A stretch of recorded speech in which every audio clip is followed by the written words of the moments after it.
Hello students, welcome to history class. ਸਾਡਾ question ਚੱਲ ਰਿਹਾ ਸੀ ਪੂਰਬੀ ਪ੍ਰਸ਼ਨ ਦਾ ਅਰਥ, ਉਸ ਦੇ ਕਾਰਨ ਅਤੇ ਉਸ ਤੋਂ ਸੰਬੰਧਿਤ ਸਥਿਤੀਆਂ ਦਾ ਵਰਣਨ ਕਰੋ। ਪਿਛਲੀ ਕਲਾਸ ਵਿੱਚ ਅਸੀਂ ਪੂਰਬੀ ਸਮੱਸਿਆ ਦੀ ਪਰਿਭਾਸ਼ਾ ਤੇ ਉਸ ਦੇ ਜਨਮ ਦੇ ਕਾਰਨਾਂ ਦੀ ਚਰਚਾ ਕੀਤੀ। ਪਿਛਲੀ ਕਲਾਸ ਵਿੱਚ ਅਸੀਂ ਦੇਖਿਆ ਕਿ ਤੁਰਕੀ ਜੋ ਕਿ ਏਸ਼ੀਆਈ ਦੇਸ਼ ਹੈ, ਉਸਨੇ ਯੂਰਪ ਦੇ ਪੂਰਬ ਵਿੱਚ ਸਥਿਤ ਅਨੇਕ ਦੇਸ਼ਾਂ ਜਾਂ ਖੇਤਰਾਂ 'ਤੇ ਅਧਿਕਾਰ ਕਰ ਲਿਆ ਸੀ। ਇਹ ਯੂਰਪ ਦੇ ਪੂਰਬ ਵਿੱਚ ਸਥਿਤ ਦੇਸ਼ ਆਪਣੀ ਸੁਤੰਤਰਤਾ ਦੇ ਲਈ ਪ੍ਰਯਾਸ ਕਰਨ ਲੱਗ ਪਏ ਸਨ। ਅਜਿਹੀ ਸਥਿਤੀ ਵਿੱਚ ਯੂਰਪ ਦੇ ਉਹ ਦੇਸ਼ ਜੋ ਤੁਰਕੀ ਦੇ ਅਧੀਨ ਨਹੀਂ ਸਨ, ਉਹਨਾਂ ਨੇ ਵੀ ਇਹਨਾਂ ਖੇਤਰਾਂ ਵਿੱਚ ਦਖਲ ਦੇਣ ਦੀ ਨੀਤੀ ਨੂੰ ਅਪਣਾਇਆ। ਤੁਰਕੀ ਦੁਆਰਾ ਜਿੰਨੇ ਵੀ ਪ੍ਰਦੇਸ਼ਾਂ ਨੂੰ ਆਪਣੇ ਅਧੀਨ ਰੱਖਿਆ ਗਿਆ ਸੀ, ਉਹਨਾਂ ਵਿੱਚੋਂ ਯੂਰਪ ਦੇ ਸਾਰੇ ਦੇਸ਼ਾਂ ਜਾਂ ਪ੍ਰਦੇਸ਼ਾਂ ਨੂੰ ਸਾਂਝੇ ਰੂਪ ਨਾਲ ਬਾਲਕਨ ਦੇ ਖੇਤਰ ਕਿਹਾ ਜਾਂਦਾ ਸੀ। ਅੱਜ ਇਸ ਪ੍ਰਸ਼ਨ ਨੂੰ ਅੱਗੇ ਅਸੀਂ ਜਾਰੀ ਰੱਖਾਂਗੇ ਤੇ ਹੋਰ ਕਨਸੈਪਟ ਨੂੰ ਕਲੀਅਰ ਕਰਾਂਗੇ।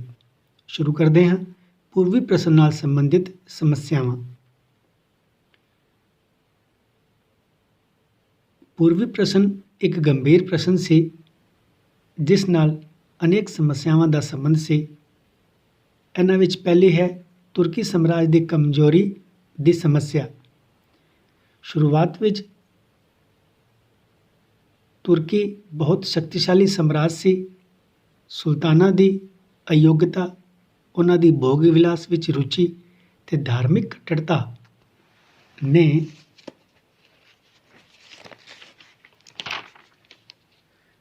ਤੁਰਕੀ ਸਮਾਜ ਦੀਆਂ ਜੜ੍ਹਾਂ ਹਿਲਾ ਦਿੱਤੀਆਂ ਸਨ ਤੇ ਉਸ ਦਾ ਪਤਨ ਸ਼ੁਰੂ ਹੋ ਗਿਆ ਸੀ।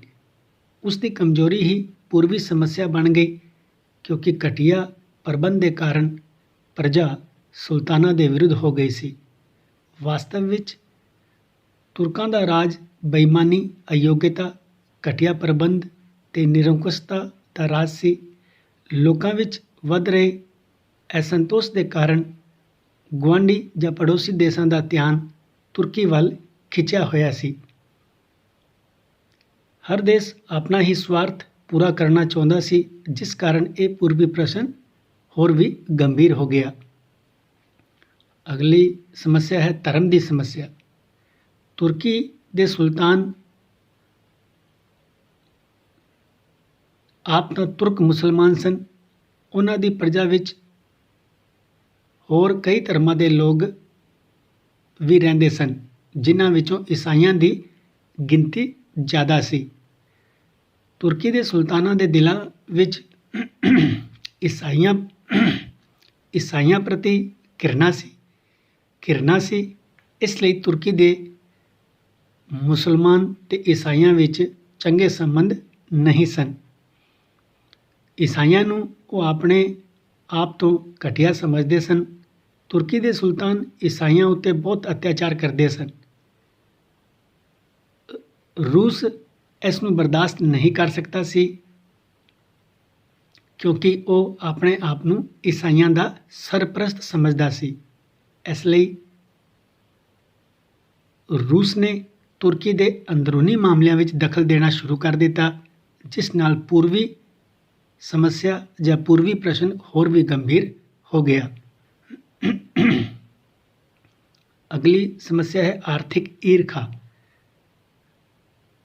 ਪੂਰਬ ਵਾਲੇ ਪਾਸੇ ਜਾਣ ਵਾਲੇ ਵਪਾਰਿਕ ਮਾਰਗਾਂ ਉੱਤੇ ਤੁਰਕੀ ਦਾ ਅਧਿਕਾਰ ਸੀ।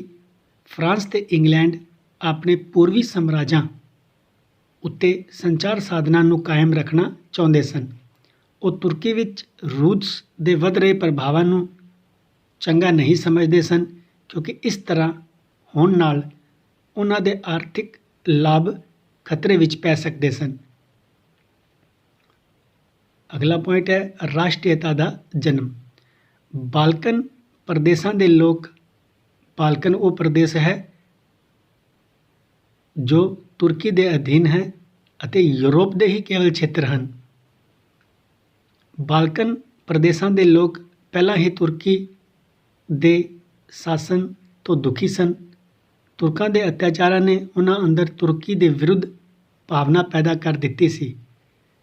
ਜੋ ਘਾਟ ਰਹਿ ਗਈ ਸੀ ਉਹ ਫਰਾਂਸ ਦੀ ਕ੍ਰਾਂਤੀ ਨੇ ਪੂਰੀ ਕਰ ਦਿੱਤੀ। ਉਹਨਾਂ ਅੰਦਰ ਫਰਾਂਸ ਦੀ ਕ੍ਰਾਂਤੀ ਨੇ ਆਪਣੇ ਦੇਸ਼ ਦੀ ਆਜ਼ਾਦੀ ਲਈ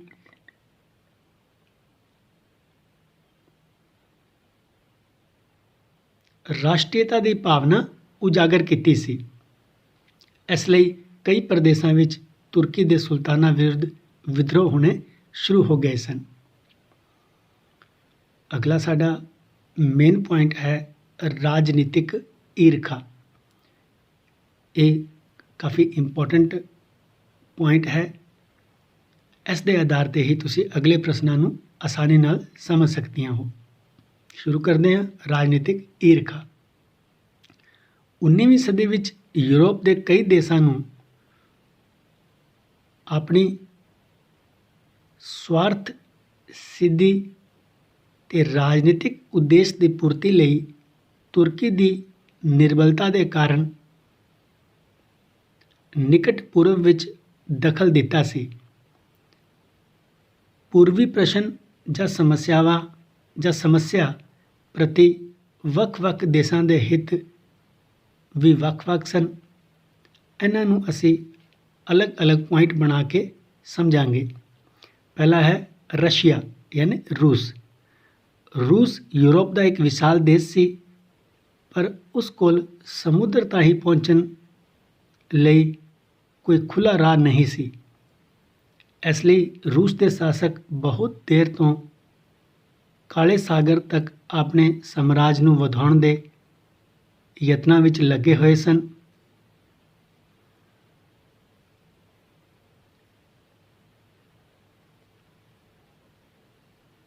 ਕਾਲੇ ਸਾਗਰ ਦੇ ਆਸ-ਪਾਸ ਦੇ ਪ੍ਰਦੇਸ਼ ਤੁਰਕੀ ਦੇ ਅਧੀਨ ਸਨ। ਇਸ ਲਈ ਉੱਥੇ ਰੂਸੀ ਸਾਮਰਾਜ ਦਾ ਵਿਸਤਾਰ ਤੁਰਕੀ ਕੋਲੋਂ ਪ੍ਰਦੇਸ਼ ਹਥਿਆ ਕੇ ਹੀ ਹੋ ਸਕਦਾ ਸੀ। ਰੂਸ ਨੇ ਤੁਰਕੀ ਦੇ ਸੁਲਤਾਨਾਂ ਕੋਲ ਬਾਲਕਨ ਦੇ ਪ੍ਰਦੇਸ਼ਾਂ ਦੇ ਈਸਾਈਆਂ ਦੀ ਸੁਰੱਖਿਆ ਲਈ ਕਈ ਅਧਿਕਾਰਾਂ ਦੀ ਪ੍ਰਾਪਤੀ ਕੀਤੀ ਹੋਈ ਸੀ। ਰੂਸ ਨੂੰ ਹੀ ਸਭ ਤੋਂ ਪਹਿਲਾਂ ਤੁਰਕੀ ਦੀ ਕਮਜ਼ੋਰੀ ਦਾ ਪਤਾ ਲੱਗਿਆ ਸੀ। ਇਸ ਲਈ ਹੋਰਨਾਂ ਯੂਰਪੀ ਦੇਸ਼ਾਂ ਤੋਂ ਪਹਿਲਾਂ ਵੱਧ ਤੋਂ ਵੱਧ ਲਾਭ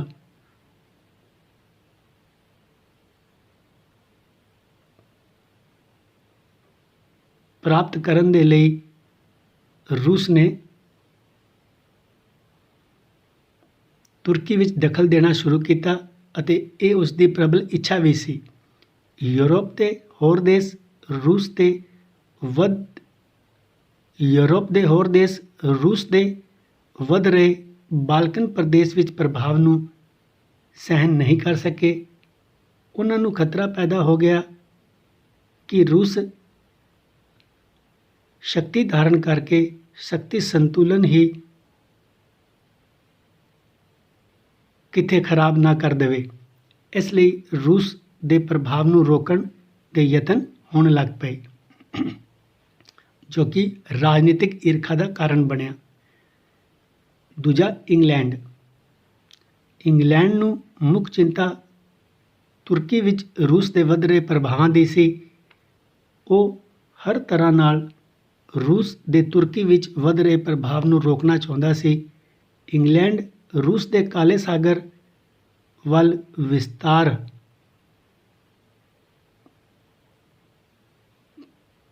ਤੋਂ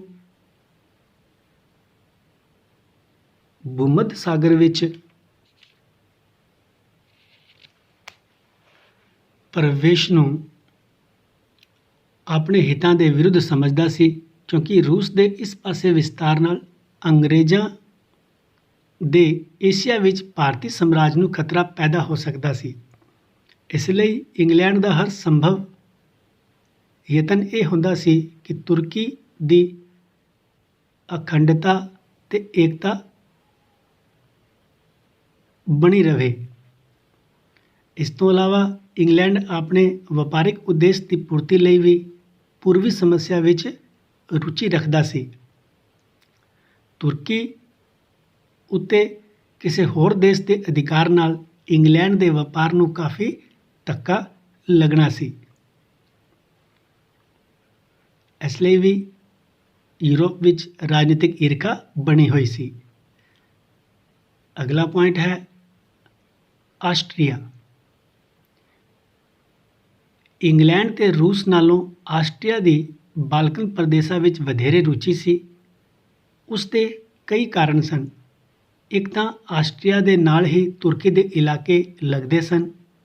ਦੂਜੇ, ਆਸਟਰੀਆ ਨੂੰ ਸਮੁੰਦਰ ਰਾਹੀਂ ਪਹੁੰਚਣ ਲਈ ਰਾਹ ਦੀ ਜ਼ਰੂਰਤ ਸੀ, ਜਿਹੜਾ ਕੇਵਲ ਤੁਰਕੀ ਸਾਮਰਾਜ ਤੋਂ ਹੀ ਮਿਲ ਸਕਦਾ ਸੀ। ਸੋ ਆਸਟਰੀਆ ਤੁਰਕੀ ਉੱਤੇ ਆਪਣਾ ਪ੍ਰਭਾਵ ਜਮਾਉਣਾ ਚਾਹੁੰਦਾ ਸੀ।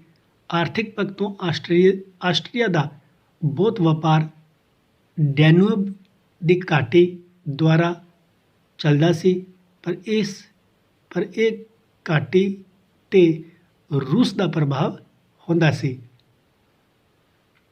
ਇਸ ਲਈ ਆਸਟਰੀਆ ਸਦਾ ਹੀ ਨਿਕਟ ਪੂਰਬ ਵਿੱਚ ਰੂਸ ਦਾ ਦੁਸ਼ਮਣ ਰਿਹਾ ਸੀ। ਅਗਲਾ ਦੇਸ਼ ਹੈ ਫਰਾਂਸ।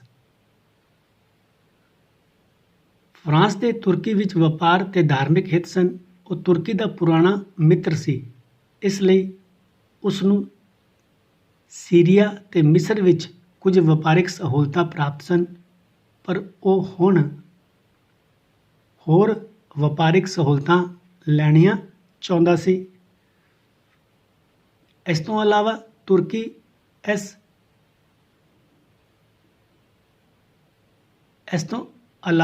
ਤੁਰਕੀ ਵਿੱਚ ਵਸੇ ਰੋਮਨ ਕੈਥੋਲਿਕ ਲੋਕਾਂ ਦੀ ਸਹਾਇਤਾ ਵੀ ਫਰਾਂਸ ਕਰਨਾ ਚਾਹੁੰਦਾ ਸੀ।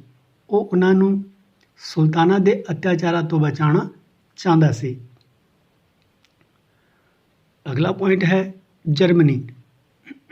ਜਰਮਨੀ ਨੇ 1870 ਈਸਵੀ ਤੱਕ ਪੂਰਬੀ ਪ੍ਰਸ਼ਨ ਜਾਂ ਨਿਕਟ ਪੂਰਬ ਵੱਲ ਆਪਣੀ ਕੋਈ ਰੁਚੀ ਨਾ ਵਿਖਾਈ, ਪਰ 1878 ਈਸਵੀ ਦੀ ਬਰਲਿਨ ਕਾਂਗਰਸ ਵਿੱਚ ਉਸਨੇ ਇੱਕ ਇਮਾਨਦਾਰ ਦਲਾਲ ਦਾ ਕੰਮ ਕੀਤਾ ਸੀ। ਉਸਨੇ ਰੂਸ ਦੇ ਬਾਲਕਨ ਪ੍ਰਦੇਸ਼ ਵਿੱਚ ਪ੍ਰਭਾਵ ਨੂੰ ਰੋਕਣ ਦਾ ਯਤਨ ਕੀਤਾ ਤਾਂ ਆਸਟਰੀਆ ਉਸ ਦਾ ਮਿੱਤਰ ਬਣ ਜਾਵੇ ਉਸ ਦੇ ਬਾਅਦ ਉਸਨੇ ਵੀ ਪੂਰਬ ਵਿੱਚ ਆਪਣੀ ਰੁਚੀ ਵਧਾ ਦਿੱਤੀ ਤੇ ਤੁਰਕੀ ਨਾਲ ਮਿੱਤਰਤਾ ਪਾਉਣ ਦੇ ਯਤਨ ਸ਼ੁਰੂ ਕਰ ਦਿੱਤੇ। ਜਰਮਨੀ ਦਾ ਸ਼ਾਸਕ ਵਿਲੀਅਮ ਦੂਜਾ ਬਰਲਿਨ ਤੋਂ ਬਗਦਾਦ ਤੱਕ ਰੇਲਵੇ ਲਾਈਨ ਬਣਾਉਣਾ ਚਾਹੁੰਦਾ ਸੀ। ਇਸ ਤਰ੍ਹਾਂ ਅਸੀਂ ਦੇਖਦੇ ਹਾਂ ਕਿ ਯੂਰਪ ਦੀਆਂ ਸ਼ਕਤੀਆਂ ਯੂਰਪ ਦੇ ਬਿਮਾਰ ਵਿਅਕਤੀ ਯਾਨੀ ਤੁਰਕੀ ਵੱਲ ਬਹੁਤ ਲਲਚਾਈ ਨਜ਼ਰਾਂ ਨਾਲ ਦੇਖਦੀਆਂ ਸਨ। ਉਹਨਾਂ ਦੇ ਸਵਾਰਥਾਂ ਨੇ ਪੂਰਬੀ ਪ੍ਰਸ਼ਨ ਨੂੰ ਗੁੰਝਲਦਾਰ ਬਣਾ ਦਿੱਤਾ ਸੀ, ਯਾਨੀ ਕਿ ਬਹੁਤ ਉਲਝਾ ਦਿੱਤਾ ਸੀ। ਇਸ ਲਈ ਇੱਕ ਰੂਸੀ ਵਿਦਵਾਨ ਨੇ ਲਿਖਿਆ ਹੈ ਕਿ ਨਿੰਦਣਯੋਗ ਪੂਰਬੀ ਸਮੱਸਿਆ ਗਠੀਏ ਦੀ ਬਿਮਾਰੀ ਦੇ ਸਮਾਨ ਹੈ, ਜੋ ਕਦੇ ਲੱਤ ਨੂੰ ਫੜਦੀ ਹੈ ਤੇ ਕਦੇ ਹੱਥ ਨੂੰ। ਇਹ ਚੰਗੀ ਕਿਸਮਤ ਹੋਵੇਗੀ ਜੇ ਉਹ ਤੁਹਾਡੇ ਅੰਦਰ ਨਾ ਘੁਸ ਜਾਵੇ ਜਾਂ ਤੁਸੀਂ ਉਸ ਤੋਂ ਪ੍ਰਭਾਵਿਤ ਨਾ ਹੋ। ਇਹ ਸੀ ਸਟੂਡੈਂਟਸ ਪੂਰਬੀ ਪ੍ਰਸ਼ਨ ਤੋਂ ਸੰਬੰਧਿਤ ਸਮੱਸਿਆਵਾਂ ਅਤੇ ਰਾਜਨੀਤਿਕ ਈਰਖਾ। ਪ੍ਰਸ਼ਨ ਛੋਟਾ ਪੁੱਛਿਆ ਜਾਂਦਾ ਹੈ। ਪੂਰਬੀ ਪ੍ਰਸ਼ਨ ਦੇ ਰੂਪ ਵਿੱਚ ਤੁਸੀਂ ਇੰਨਾ ਹੀ ਯਾਦ ਰੱਖਣਾ ਹੈ ਕਿ ਤੁਰਕੀ ਦੇ ਅਧੀਨ ਯੂਰਪ ਦੇ ਪੂਰਬ ਦਿਸ਼ਾ ਵਿੱਚ ਸਥਿਤ ਉਹ ਪ੍ਰਦੇਸ਼ ਜਿਨ੍ਹਾਂ 'ਤੇ ਤੁਰਕੀ ਨੇ ਸਾਮਰਾਜ ਸਥਾਪਿਤ ਕੀਤਾ ਹੋਇਆ ਸੀ, ਉਹਨਾਂ ਨੂੰ ਲੈ ਕੇ ਤੁਰਕੀ ਅਤੇ ਯੂਰਪ ਦੇ ਹੋਰ ਦੇਸ਼ਾਂ ਦੇ ਵਿੱਚ ਖਿੱਚਤਾਣ ਚੱਲਦੀ ਸੀ। ਇਸ ਖਿੱਚਤਾਣ ਨੂੰ ਹੀ ਪੂਰਬੀ ਸਮੱਸਿਆ ਜਾਂ ਪੂਰਬੀ ਪ੍ਰਸ਼ਨ ਦੇ ਨਾਂ ਤੋਂ ਇਤਿਹਾਸ ਵਿੱਚ ਜਾਣਿਆ ਜਾਂਦਾ ਹੈ। ਬੜਾ ਇੰਟਰਸਟਿੰਗ ਟੌਪਿਕ ਹੈ ਅਤੇ ਬਹੁਤ ਹੀ ਗੁੰਝਲਦਾਰ ਹੈ, ਯਾਨੀ ਉਲਝਿਆ ਹੋਇਆ ਹੈ, ਪਰ ਇੰਟਰਸਟਿੰਗ ਬਹੁਤ ਹੈ। ਅੱਜ ਦੇ ਲਈ ਇੰਨਾ ਹੀ। ਅਗਲੀ ਕਲਾਸ ਵਿੱਚ ਅਸੀਂ ਨਵਾਂ ਪ੍ਰਸ਼ਨ ਸ਼ੁਰੂ ਕਰਾਂਗੇ। ਉਦੋਂ ਤੱਕ ਦੇ ਲਈ ਬਹੁਤ ਬਹੁਤ ਧੰਨਵਾਦ।